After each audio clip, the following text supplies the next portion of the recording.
All right. Hello, hello. Happy Monday. Start of our week.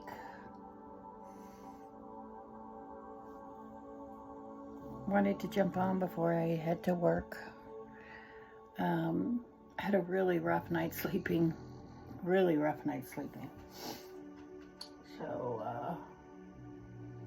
really cleanse the energy. Already saged. Lighting some incense. I got my snoring Frenchie right next to me. Dude, he was the biggest bed hog last night. Oh my goodness. We were fighting over the blankets. I'm renting a room right now, so I have a very small bed. Oh my goodness. And yeah. Pancho won last night. He was not having it. Let me clear the energy.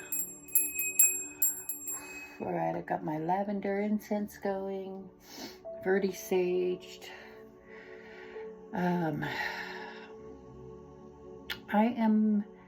I'm doing okay today. I'm just I did some work on the Earth Angel novella. I did the church stuff last night, not too much, but I posted a few videos from John Delane. Is that his name? Dr. John Delane. He is the Mormon apostate.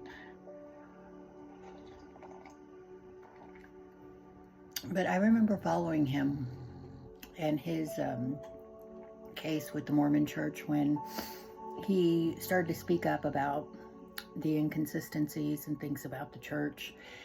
And he was excommunicated, and it was a big deal. And him and his wife really did love the church, but, they had some real valid concerns about it. And I remember when I first heard about him, I was like, I don't want to, because of the way that I had been trained, I was like, no, he just probably hates the church. and then I started to listen and watch, and, and there's phases when you go through, there's different types of people when they leave the church. And I understand this because when you do leave, you can be angry. If anyone's followed this project, they've seen parts of my anger because you invested so much and you really truly believed and loved, and you expected your leaders that were supposed to be God ordained to tell you the truth, and then to find out all of this really bad history behind it. It's heartbreaking and it makes you angry, and you still have people that you love being a part of it. And so he had a very, people may not all agree with me, but he had a very safe way to detach from the church. And he was really honest in his research, and it wasn't out of cruelty. It wasn't because he was bitter with the church. It wasn't that he was trying to prove a point, or he was just sharing the truth, kind of like, how I'm sharing my truth now in my experience with the church. And Heather Gay has her show called Surviving Mormonism, and talks about her process and other people that she's close to that have gone through some pretty crazy stuff. So anyway, there was one that I was watching about a young lady that actually worked for the church, and she was processing, because there's a lot of paperwork to it, when people would get excommunicated, disfellowshipped, and all that stuff. And that's really kind of what changed her mind was, she was seeing people being excommunicated. There was one case that broke my heart, where if someone's been excommunicated from before, but they've repented and, found worthy once again to join the church. They go through a process, and she was filling out their paperwork, and this was a lady in her 40s or 50s. And when she looked at her history, it was a story of a 14-year-old girl who had went to live with her bishop. And they ended up having a relationship, or that's what they called it, an affair, which is statutory rape. And when you read the documentation, I think it was the late 70s, early 80s, they shamed her. 14 years old, that's younger than my daughter now. And she was with the lead, the bishop of the church, and he got excommunicated too, surprisingly. But, when she read the documentation, she was just appalled that instead of helping her, or they shunned her. They made it sound like she was instead of giving this girl help, they looked at past relationships, past abuse by adult men, and kind of painted her as this Jezebel that had essentially tempted the bishop. And they excommunicated them both. And here was this lady coming back to the church, wanting to be a part of the church that shamed her. And it really broke this lady's heart. But she talked about, like, herself. And I've said this before, where there's times in your religious career that you start to, like, things start to go, that doesn't make sense. Like when I learned about Black people not being able to have the priesthood until the late 70s. When my mom told me because I had darker skin, I was less than, I was cursed. That's why she didn't like Black people that much. And that was part of the doctrine. Those things, which should have just been deal breakers, but keep in mind I was really young and I was raised in with a racist family. They weren't quite deal breakers, but they were things that my little brain didn't process, and I put them up on a shelf. And then finally my shelf broke in my mid-20s when my brother, who had already served a mission, told me that Joseph Smith was a Mason, and that the temple ordinances were very similar to that. And I was like, so they weren't inspired? So they weren't just like given only to him? This is shit that has been done in other... it just... That moment, I didn't even know what a fucking Mason was up until like 2 years ago. But just the idea that I had been raised to believe that everything that I'd been raised to believe was a lie. I just knew it deep in my soul. That was the moment the Spirit spoke to me and said, it's not the only true church on earth. It's not even a true church. It was built on sand, not on a foundation. And so I did what most members want ex-members to do, which is just go away and don't talk about the church. And I did for decades. But as I started working on this project and the story was coming to me, and it was coming through my ancestors and my dreams and things like that, I had to dig into the church. And I, for the first time, actually studied what happened in the temples and, this story about being some demonic sect. For entertainment purposes only, that's what the story was. All of a sudden, it's kind of creepy how, even though it's for entertainment purposes only, it's possible that many members are taking part of something that they really don't understand. And that really pisses me off. Having people do things without their consent, their full consent, knowing the origins. And yeah, so one of the big things that came up in that was apparently there is another procedure called the second anointing, which I'd never heard of. And it's another temple ordinance. And it just pissed me off that it's for the elite. It's for only the very high level members, and it's who you know, and it's basically a get out of jail free card. You know, you have your anointing, your hands and your feet washed by an apostle, very high level member of the church. It's by invitation only.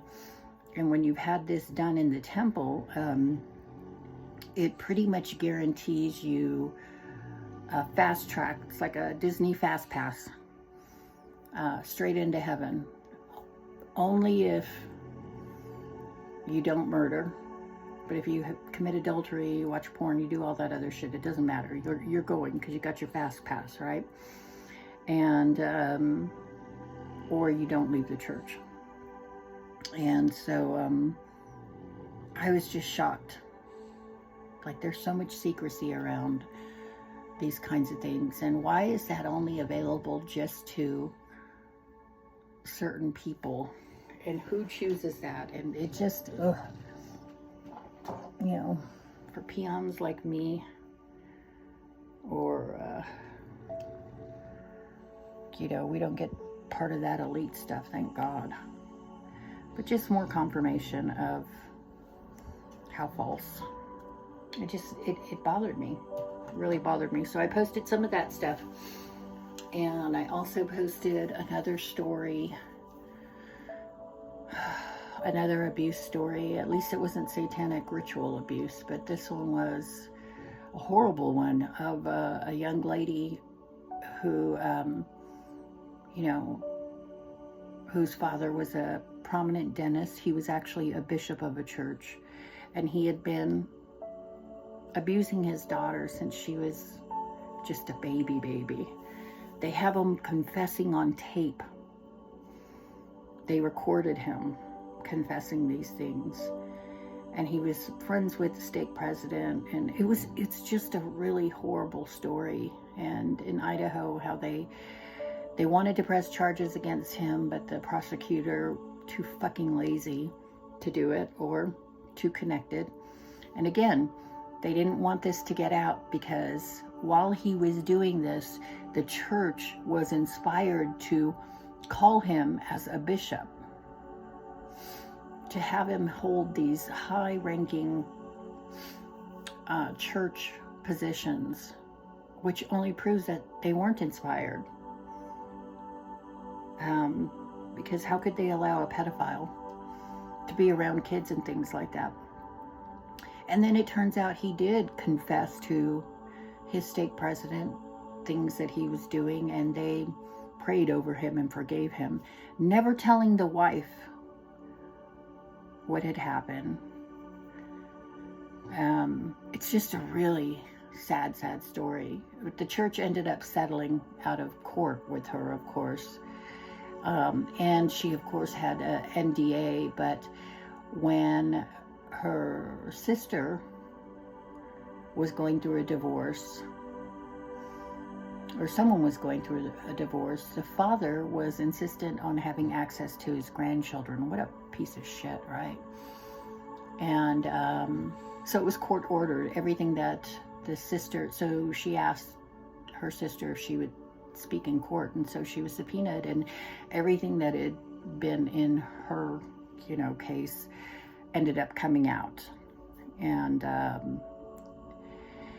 the church's role was disappointing, to say the least.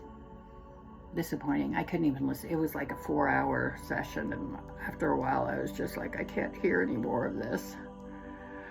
So I'll be really glad when this project is over. And I think that's how I'm feeling a little today. Like, When is this going to end? Where are you, God?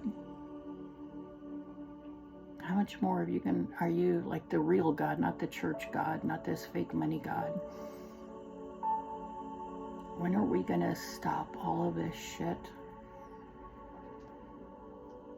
When are we going to start holding people accountable? When are we going to stop giving them this power?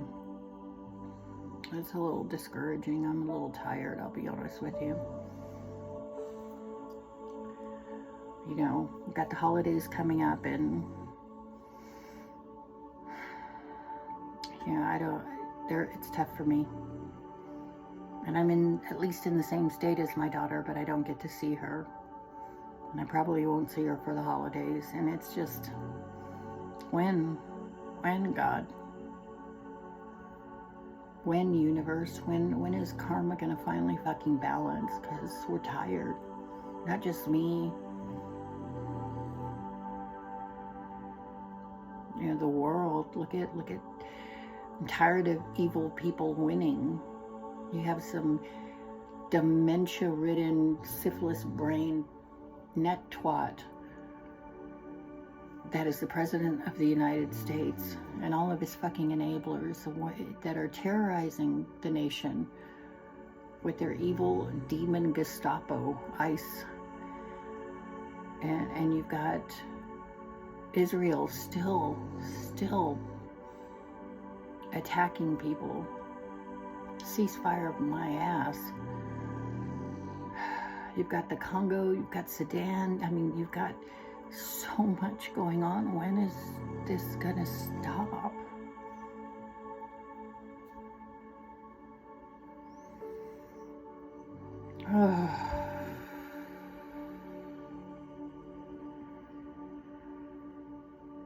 Sometimes this project gets really heavy. Sometimes being an empath is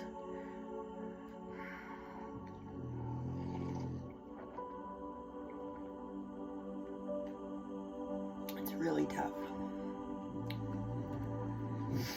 But on a good side, I had my coffee this morning. My new little coffee maker. The sky looks beautiful. I'm making sure I get some time to calibrate and get connected with God, with the universe, with myself. And I hand over my burdens. And I continue to take my advice that this too shall pass, and everything is happening exactly as it should. Even if I don't like it, even if it's not what I would prefer, I have to trust that there is a reason why it is this way and why the timing is what it is. So I'm giving that to the universe.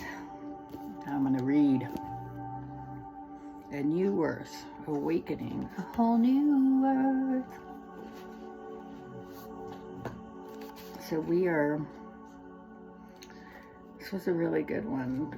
We've been talking about ego, the current state of humanity. Geez, just what I was talking about. From Descartes' error to Sartre's insight. I don't know who that is. The 17th century philosopher, Descartes, regarded as the founder of modern philosophy, gave expression to this primary error with his famous dictum, which we saw as primary truth. I think, therefore I am. You okay, buddy? Got my little snore up there. This was the answer he found to the question, is there anything I can know with absolute certainty? He realized that the fact that he was always thinking was beyond doubt, and so he equated thinking with being. That is to say, identity. I am with thinking. My poncho. Excuse me. Instead of the ultimate truth, he had found the root of the ego, but he didn't know that. It took almost 300 years before another famous philosopher saw something in that statement that Descartes, as well as everybody else, had overlooked. His name was Jean-Paul Sartre. He looked at Descartes' statement, "I think, therefore I am," very deeply, and suddenly realized in his own words, the consciousness that says, "I am," is not the consciousness that thinks. What did he mean by that? When you are aware that you are thinking, that awareness is not part of thinking. It is a different dimension of consciousness, and it is that awareness that says, "I am." If there were nothing but thought in you, you wouldn't even know you were thinking. You would be like a dreamer who doesn't know he's dreaming. You would be as identified with every thought as the dreamer is with every image in the dream. Many people still live like that, like sleepwalkers, trapped in old dysfunctional mindsets that continuously recreate the same nightmarish reality. When you know you are dreaming, you are awake within the dream. Another dimension of consciousness has come in. The implication of Sartre's insight is profound, but he himself was still too identified with the thinking to realize the full significance of what he had discovered, an emerging new dimension of consciousness. The peace that passes all understanding. Lord, give me peace. There are many accounts of people who experience that emerging new dimension of consciousness as a result of tragic loss at some point in their lives. Some lost all of their possessions, others their children or spouses, their social positions, reputation, or physical abilities. In some cases, through disaster or war, they lost all of these things simultaneously and found themselves with, quote, nothing. Turning on my little heater.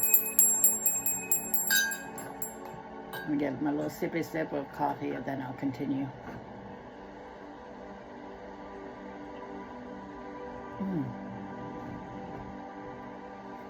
Ouch.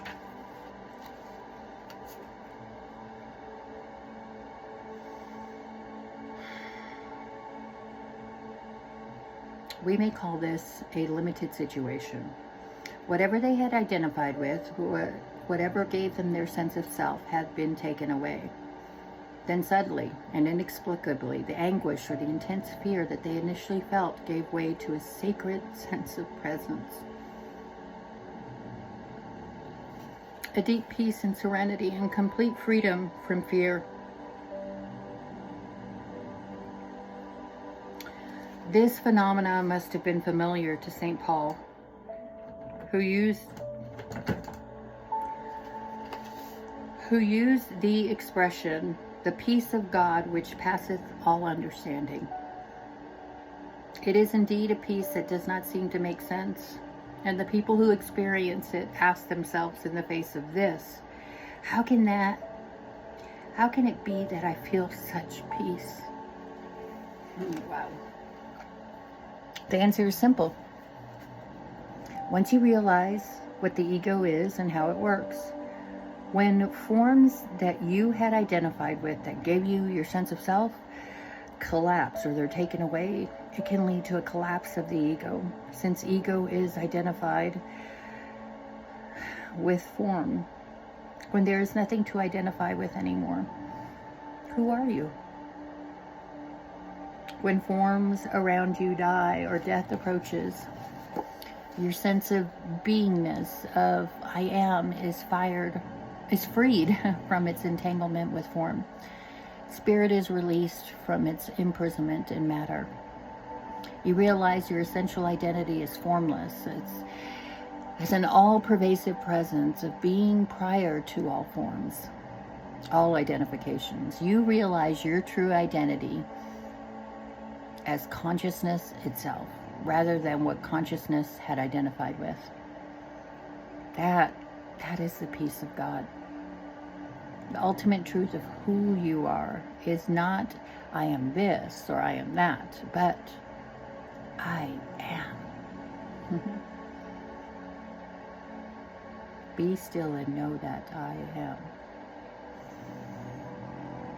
Not everybody who experiences great loss also experiences this awakening. This disidentification from form, or this death, yeah. Some immediately create a strong mental image or thought form into which they see themselves as the victim. Yeah, I felt that. Whether it be of circumstances, of other people, an unjust fate, or God.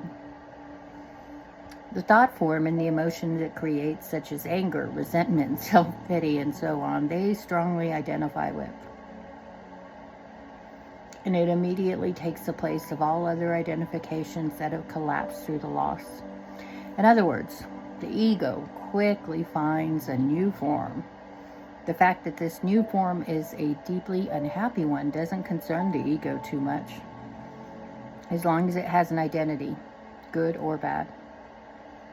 In fact, this new ego will be more contracted, more rigid and impenetrable than the old one. Whatever tragic loss occurs, you either resist or you yield. Some people become bitter or deeply resentful. Others become compassionate, wise, and loving. Yielding means inner acceptance of what is. You are open to life.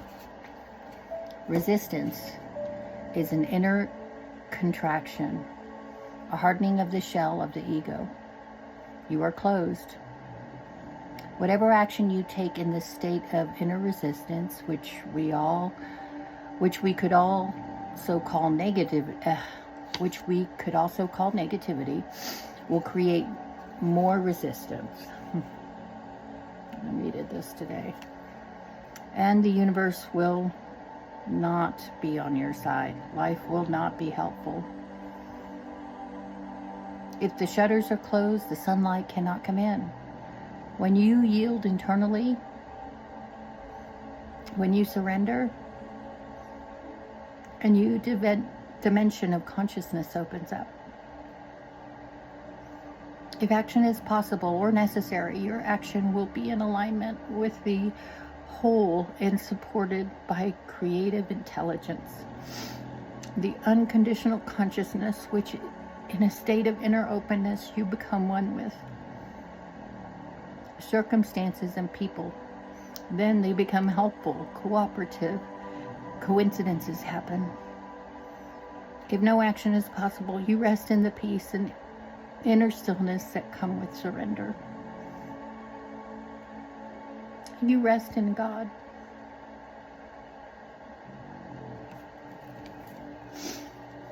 It's going to be a short one today. Oh, I needed that. I was having a little pity party earlier. I was thinking about how, I'm not missed by my family or my friends or anyone. I've been kind of alone the last 2 years. And I get these memories that come up like 2 years ago when I was celebrating with family and friends, and I just gotten out of them. I was trying to leave that fucking toxic relationship, and I thought my life was on the right track, and here I am 10 moves later in a different state and alone. So I was identifying with the negativity of the situation for a little while there, having my little pity party. But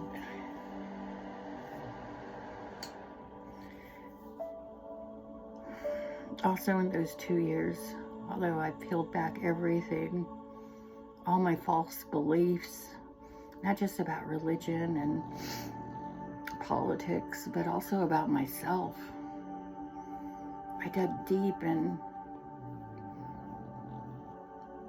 I've been healing wounds that I never even realized existed in me, that were holding me back, that were keeping me bound to old timelines and sadness and negativity. I keep seeing bunnies running around outside my window.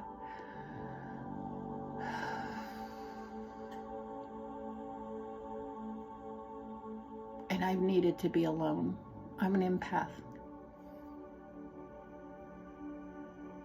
so easy to focus on other people, me personally, than to focus on myself. The universe knew that. So instead of looking at it as, woe is me, nobody loves me, which could be the case, I don't give a shit, is saying, wow, the universe really does love me. And put me in this little protective cocoon while I'm molting. I'm molting. And I'm developing my wings.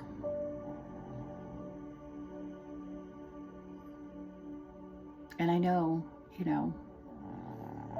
the person that I was 2 years ago with my family is not the same person that I am here right now doing this recording. I don't think my family would like me so much, and that's okay. Or my old friends. Because I'm not the passive, quiet little Terry that I used to be. I'm more than that. So, I needed that reading. Let me see if I can find one more reading for today, and then I'm going to close up shop and get ready to go to work. Only 30 minutes.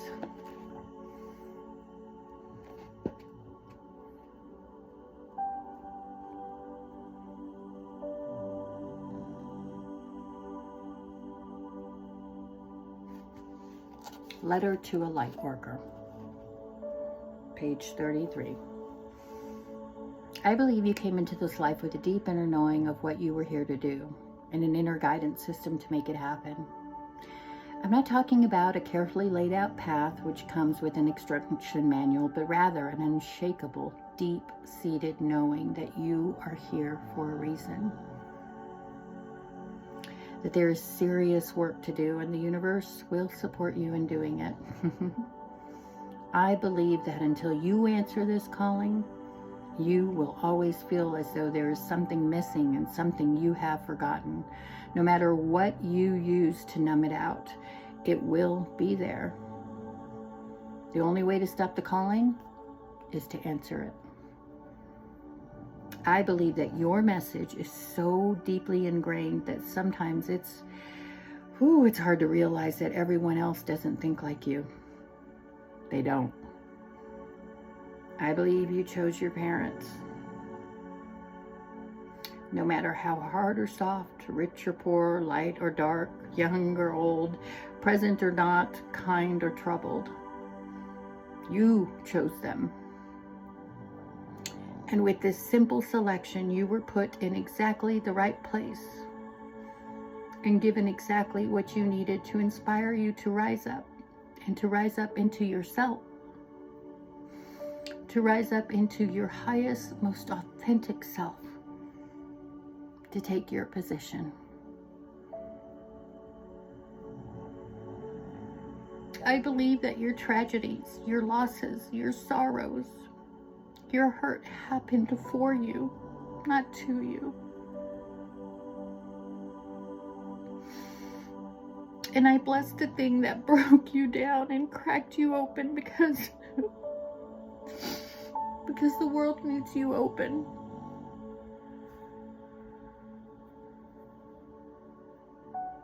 The world needs you open.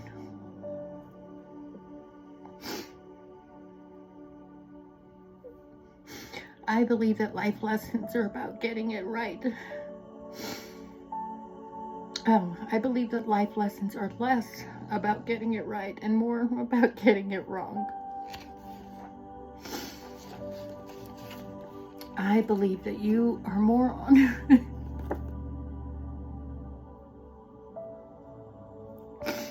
I believe that you are more on track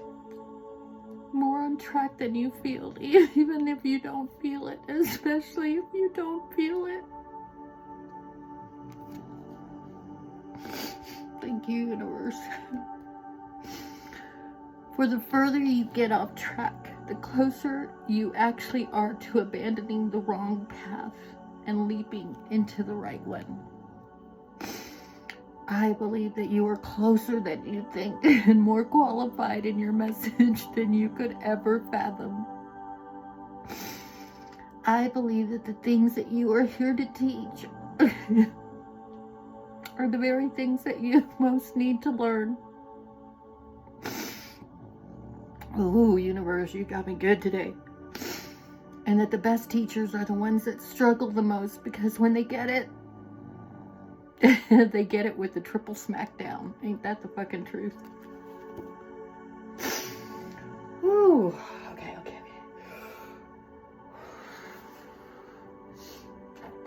Oh, cleanse some energy. Oh, this is beautiful.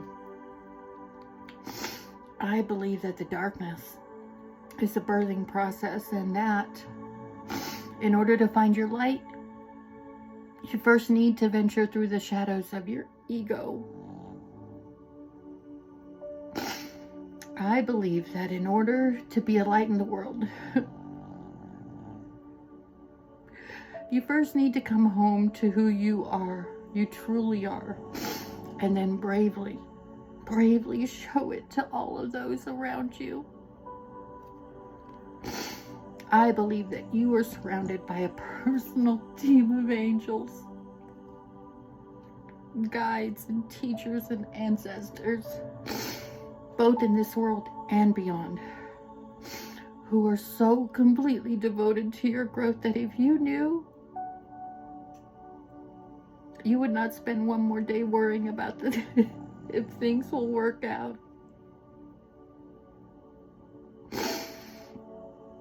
And if you could see things from their point of view, each time you'd see a challenge, you would meet it with a cheer. I believe in you and us and all of this. And so it is. Rebecca Campbell, I love you. I needed that today. I think we all do in some ways. Especially light workers. Ooh, it's been tough. I'm gonna close this. What a beautiful way to start my Monday. Hopefully this won't take forever to upload, but everything is happening as it should. I'm so grateful for my spiritual journey. What a beautiful confirmation of how the universe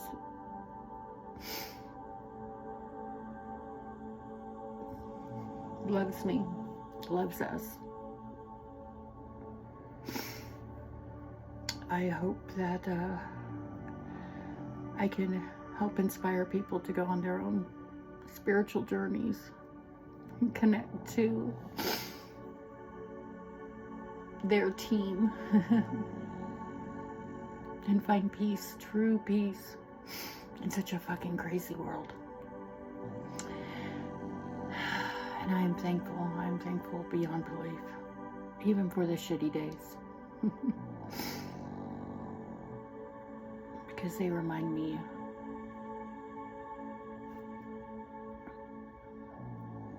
of the good days to come. All right, have a wonderful Monday, and I'll be back later tonight or tomorrow morning.